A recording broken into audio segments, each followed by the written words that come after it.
তিনার যখন হাড় বাইপাস সার্জারি করা হয় তো কয়েকদিনের জন্য প্রধানমন্ত্রীর দায়িত্বে আমাদের বাংলার রাষ্ট্রপতি ছিলেন প্রণব মুখার্জিকে প্রতিনিধি হিসেবে দায়িত্ব দেওয়া হয়েছিল, প্রধানমন্ত্রীত্বের আসনে বসানো হয়েছিল। তাহলে আমাদেরকে জানতে হবে আজকের দাওয়াতে আমি সাদরুদ্দিন যদি এসে না থাকি, আমি যদি আমার জায়গায় কাউকে প্রেরণ করি নায়েব করে, প্রতিনিধি করে, খলিফা করে, তো তার সঙ্গে আমার 18-20 হতে পারে, 19-20 পার্থক্য হতে পারে, কিন্তু 15-20 যদি পার্থক্য হয় তাহলে কি প্রতিনিধি মানাবে? মানাবে? মানাবে না। আল্লাহ পাক বলছেন আমি প্রতিনিধি বানাবো। তাহলে আদম আলাইহিস সালাম কি আল্লাহ? নাউজুবিল্লাহ। দ্বিতীয় আল্লাহ হয়ে আসছেন তিনি?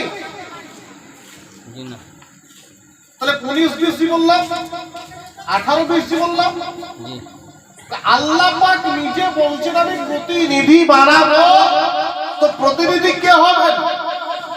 আমাদের জ্ঞান রাশির মধ্যে যতটুকু আমরা সংগ্রহ করেছি তার মধ্যে থেকে আমরা জানি প্রতিনিধির ব্যাখ্যা হলো 18-20, 19-20, 15-20 নয়। আল্লাহ কি আরেকটা আল্লাহ করে পাঠাচ্ছেন? নাউজুবিল্লাহ। কথা বুঝতে হবে, ভুল বুঝে নিন না। আল্লাহ আদম আলাইহিস সালামকে প্রতিনিধি করে পাঠাচ্ছেন তাকাল্লাকু বিআখলাকিল্লাহ।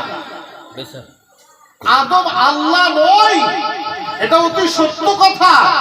আল্লাহ পাকের রঙে তিনি রঞ্জিত হয়ে আসছেন, আল্লাহ পাকের গুণে তিনি গুণান্বিত হয়ে আসছেন, আল্লাহ পাকের গুণাবলী তিনি নিজের সঙ্গে করে নিয়ে আসছেন। আল্লাহ পাক তাকে তার প্রতিনিধি করে পৃথিবীতে পাঠাচ্ছেন, তার কাজ আদমকে দিয়ে করানোর জন্য। জোরে বলেন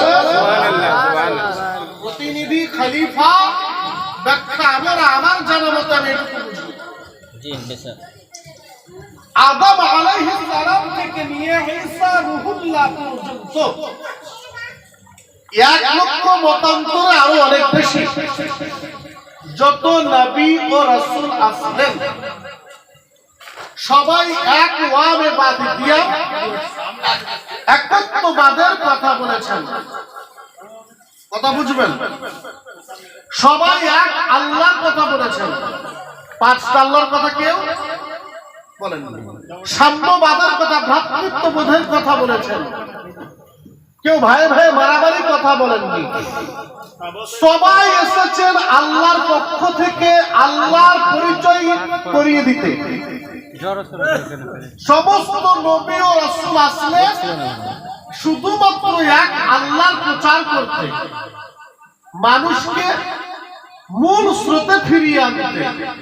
কিন্তু কি আদম থেকে ঈসা রূহুল্লাহ আলাইহিস সালাম পর্যন্ত যত নবী ও রাসূল আসলেন আল্লাহ পাক তাদেরকে আনলিমিটেড এরিয়া দেননি, তাদেরকে দিয়েছিলেন এক একটা এলাকা। কেউ জর্ডানের জন্য, তো কেউ মাদায়েনের জন্য, কেউ মেসোপটেমিয়ার জন্য, তো কেউ বাবেলের জন্য, কেউ মিশরের জন্য, তো কেউ ইন্দোনেশিয়ার জন্য, কেউ আরবের জন্য, তো কেউ ইয়েমেনের জন্য। হ্যাঁ, আবার দেখা গেল একটা কান্ট্রিতে একাধিক নবী, জি জি, একই সঙ্গে একাধিক নবী ও রাসূল এসেছেন, সেটা একই সময়ে। তাই পৃথিবী জুড়ে যে ধর্মান্ধতা দেখা দিয়েছিল, মানুষ যে ধর্মের নামে পাপের সমুদ্রে হাবুডুবু খাচ্ছিল, এই মহা পাপের সমুদ্র থেকে, এই আর্তনাদ থেকে, এই মহা পাপের ঢেউ থেকে তীরে লাগানোর জন্য, পারে তোলার জন্য, ত্রাণ দেওয়ার জন্য, প্রকৃত পক্ষে এদেরকে বাঁচানোর জন্য আল্লাহ পাক যাকে উপযুক্ত মনে করেছেন, যাহার দ্বারা আরবকে ত্রাণ দেওয়া সম্ভব হবে, যাহার দ্বারা মিশরকে দেওয়াও সম্ভব হবে, যাহার দ্বারা আফ্রিকার জঙ্গলও পৌঁছাবে, যাহার দ্বারা অ্যামাজনের জঙ্গলও পৌঁছাবে, যাহার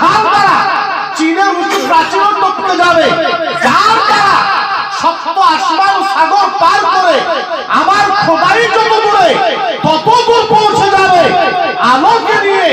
সেই মহান ব্যক্তিত্বের নাম আল্লাহ যাকে চুজ করলেন, পছন্দ করলেন, উপযুক্ত মনে করলেন, তিনি হলেন মুহাম্মাদুর রাসূলুল্লাহ। বলো ভাই, মুহাম্মাদুর রাসূলুল্লাহ সাল্লাল্লাহু আলাইহি ওয়াসাল্লাম।